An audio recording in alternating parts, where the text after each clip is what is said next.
हर हर महादेव। आप सभी श्रद्धालुओं भक्तों को सावन मास की पावन शिवरात्रि की हार्दिक शुभकामनाएं। सावन शिवरात्रि का ये शुभ पर्व भगवान भोलेनाथ की विशेष कृपा प्राप्त करने का अमोघ अवसर होता है।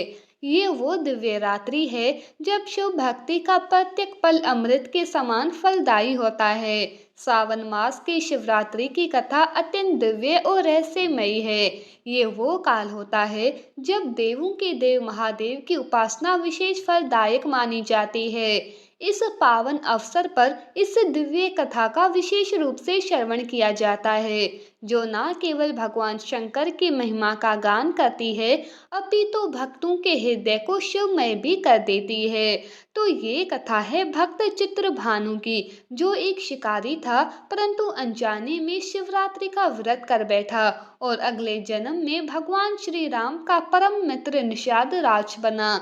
ये कथा आत्मा को स्पर्श करने वाली है, भक्ति की गहराई में ले जाने वाली है और जीवन को शिवमय बना देने वाली है। अतः आप सभी भक्त जन इन कथा को आरंभ से अंत तक पूरी श्रद्धा और भक्ति से अवश्य सुने, क्योंकि यही शिवरात्रि की वास्तविक साधना है। कथा, कीर्तन, ध्यान और शिव नाम का जप। जय शिव शंकर, हर हर महादेव। पौराणिक कथा के अनुसार एक बार चित्रभानु नामक एक शिकारी था। वो पशुओं की हत्या करके अपने परिवार का पालन पोषण करता था। एक बार वो एक शाहूकार का ऋणी बन गया, लेकिन ऋण समय पर ना चुका सकने के कारण क्रोधित शाहूकार ने उसे शिव मठ में बंदी बना लिया। संयोगवश उसी दिन महाशिवरात्रि थी। मठ में बंदी रहते हुए वो शिकारी शिव से संबंधित धार्मिक बातें सुनता रहा और वहीं उसने पहली बार शिवरात्रि व्रत की महिमा और उसकी कथा भी सुनी। संध्या होने पर शाहूकार ने उसे बुलाया और ऋण चुकाने के लिए पूछा। तब शिकारी ने अगले दिन सारा ऋण चुका देने का वचन दिया। शाहूकार ने उसकी बात मान ली और उसे छोड़ दिया। फिर वो जंगल में शिकार करने निकला, लेकिन दिन भर बंदी गृह में रहने के कारण वो भूख और प्यास से व्याकुल था। सूर्यास्त होते ही वो एक जलाशय के पास गया और घाट के किनारे एक बेलपत्र के पेड़ पर चढ़ गया, क्योंकि उसे पूरा विश्वास था कि कोई ना कोई जानवर पानी पीने जरूर आएगा। उसे ये ज्ञात नहीं था कि उसी पेड़ के नीचे एक शिवलिंग स्थित है, जो सूखे बेलपत्रों से ढका हुआ था। वह थका हुआ था और उसी पेड़ पर मचान बनाकर बैठ गया। मचान बनाते समय जो टहनियां उसने तोड़ी, वे बेलपत्र के साथ शिवलिंग पर अनजाने में गिर गई। इस प्रकार भूखे प्यासे शिकारी का व्रत भी हो गया और शिवलिंग पर बेलपत्र भी चढ़ गए। कुछ समय बाद प्रथम पहर में एक गर्भवती हिरणी तालाब पर पानी पीने आई। शिकारी ने धनुष पर बाण चढ़ाया, लेकिन जैसे ही उसने प्रत्यंचा खींची, उसके हाथ से कुछ बेलपत्र और जल की बूंदें शिवलिंग पर जा गिरी और उसकी अनजानी पूजा हो गई।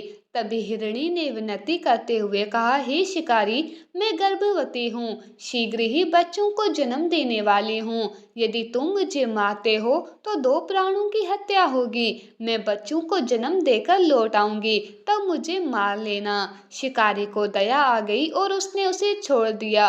कुछ ही देर में दूसरी हिरणी वहां आई, जो ऋतु काल से निवृत्त होकर अपने प्रिय की खोज में भटक रही थी। शिकारी ने फिर धनुष चढ़ाया और कुछ बेलपत्र पुनः शिवलिंग पर गिर पड़े, जिससे द्वितीय पहर की पूजा भी संपन्न हो गई। उस हिरणी ने निवेदन किया, मैं अपने प्रिय से मिलकर शीघ्र ही लौट आऊंगी, तब तुम मुझे मार लेना। शिकारी ने उसे भी जाने दिया। अब शिकारी चिंता में था, क्योंकि दो बार शिकार खो चुका था। तृतीय पहर में एक तीसरी हिरणी अपने बच्चों के साथ पानी पीने आई। शिकारी ने फिर तीर चढ़ाया, लेकिन जैसे ही वो मारने ही वाला था, उस हिरणी ने विनती की, मुझे मेरे बच्चों को उनके पिता के पास छोड़ने दो, फिर मैं लौट आऊंगी। यदि तुम अभी मुझे मार दोगे तो ये बच्चे अनाथ हो जाएंगे। शिकारी को पहले तो क्रोध आया, परंतु हिरणी की वात्सल्य भरी वाणी ने उसके हृदय को छू लिया। उसने तीसरी बार भी शिकार नहीं किया। इस बीच बेलपत्र फिर से शिवलिंग पर गिरे और तृतीय पहर की पूजा भी पूरी हो गई। अब अंतिम पहर आ पहुंचा और एक हृष्ट पुष्ट हिरण पानी पीने आया। शिकारी ने उसे देखकर निश्चय किया कि अब ये शिकार वो छोड़ेगा नहीं। जैसे ही उसने तीर चढ़ाया, हिरण ने शिकारी से कहा, यदि तुमने मेरे तीनों पत्नियों को जीवन दान दिया है तो मुझे भी थोड़ी देर की मोहलत दे दो। मैं उनसे मिलकर शीघ्र ही लौट आऊंगा। यदि तुमने उन्हें मार डाला है तो मुझे भी मार डालो, ताकि मैं वियोग की पीड़ा ना सहूं। शिकारी ने पूरी बात उसे बताई।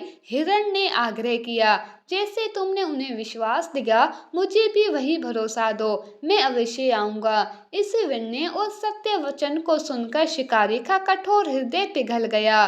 इसी समय कुछ और बेलपत्र और जल शिवलिंग पर गिरा और अनजाने में उसकी चौथे पहर की पूजा भी पूर्ण हो गई। दिन भर उपवास, रात्रि जागरण, बेलपत्र और जल चढ़ाने से उसका हृदय निर्मल हो गया और उसमें भक्ति की भावना जागृत हो गई। उसके हाथ से धनुष बाण छूट गए और आंखों से आंसू बहने लगे। उसने उस हिरण को भी जीवन दान दे दिया। तभी थोड़ी ही देर में वो हिरण अपने पूरे परिवार सहित लौट आया। इस पशुओं की सत्यता, वचन पालन और समर्पण को देखकर शिकारी भाव विभोर हो गया। वो अपने जीवन के हिंसक प्रवृत्तियों पर ग्लानि महसूस करने लगा। उसी समय भगवान शंकर अपने गणों सहित प्रकट हुए और शिकारी के पश्चाताप और राजा ने शिव भक्ति से प्रसन्न होकर उसे दर्शन दिए। उन्होंने उसे दिव्य ज्ञान, समृद्धि और मोक्ष का वरदान दिया। उसका नाम गुरु रख दिया गया। वही गुरु निषाद राज बना, जिसने आगे चलकर भगवान श्री राम से मित्रता की और उनके वनवास काल में सहायक बना। इस प्रकार जो भक्त सच्चे भाव से शिवरात्रि व्रत करते हैं, उपवास रखते हैं, शिवलिंग पर बेलपत्र और जल अर्पित करते हैं, उन्हें जीवन में भक्ति, शांति और मोक्ष की प्राप्ति होती है। शिव की भक्ति में जो लीन होते हैं, उनका जीवन कल्याणमय हो जाता है।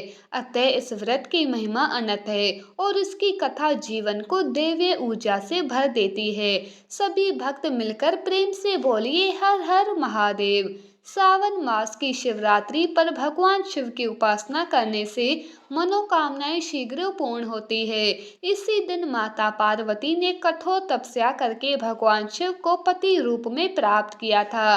अतः ये दिन विशेष रूप से स्त्रियों द्वारा अखंड सौभाग्य और उत्तम वर की प्राप्ति हेतु मनाया जाता है। भक्त इस दिन प्रातःकाल स्नान कर व्रत का संकल्प लेते हैं। शिवलिंग पर जल, दूध, शहद, दही, घृत से अभिषेक करते हैं। बेलपत्र, धतूरा, चावल, चंदन, पुष्प आदि अर्पित करते हैं और ओम नमः शिवाय मंत्र का जप करते हुए भगवान शंकर की आराधना करते हैं। रात्रि के चारों पहरों में शिव पूजन कर व्रत कथा श्रवण किया जाता है। ये व्रत विशेष फलदायक होता है। विशेष रूप से सावन की शिवरात्रि पर व्रत, रात्रि जागरण और भक्ति भाव से किया गया पूजन मनुष्य के समस्त पापों को नष्ट कर देता है। उसे मृत्यु के उपरांत शिवलोक की प्राप्ति होती है। इस दिन जो व्यक्ति सच्चे मन से उपवास करता है, कथा सुनता है और रात्रि जागरण करता है, उसके समस्त संकट दूर होते हैं। ये शिवरात्रि भगवान शिव के आत्मबल, त्याग और सृष्टि की रक्षा के उस अद्भुत उदाहरण का स्मरण कराती है, जब उन्होंने सारा विश्व अकेले अपने कंठ में धारण किया था। ये कथा हमें त्याग, करुणा और दायित्व का पाठ पढ़ाती है। सावन मास की शिवरात्रि न केवल व्रत है, बल्कि ये एक दिव्य अनुभूति है, जिसमें साधक भगवान शिव के साथ तादात्म्य में स्थापित करता है और उनकी कृपा से जीवन के सभी बंधनों से मुक्ति पाता है। अतः हे भक्तों, इस पुण्य अवसर पर भगवान शिव का पूजन करें, व्रत रखें, रात्रि भर ओम नमः शिवाय का जाप करें और अपने जीवन को शिवमय बनाएं। इस प्रकार भक्तों, सावन मास की शिवरात्रि पर श्रवण की गई ये दिव्य कथा, शिव पार्वती की चित्र भानु की दिव्य कथा, हमें भक्ति, तपस्या और श्रद्धा की अमूल्य शिक्षा देती है। जो श्रद्धालु सावन की इस पुण्य रात्रि में इन कथाओं को श्रद्धा से सुनते हैं, उनके समस्त पाप कट जाते हैं और शिव कृपा से जीवन में मंगल ही मंगल होता है। अंत तक जुड़ने रहने के लिए आप सभी का हृदय से धन्यवाद। अगर आपको ये कथा भावपूर्ण लगी हो तो लाइक करें, शेयर करें और सब्सक्राइब करना ना भूलें। ताकि ऐसे ही और पावन प्रसंग आप तक पहुंचते रहें। नीचे कमेंट में ज़रूर लिखें हर हर महादेव।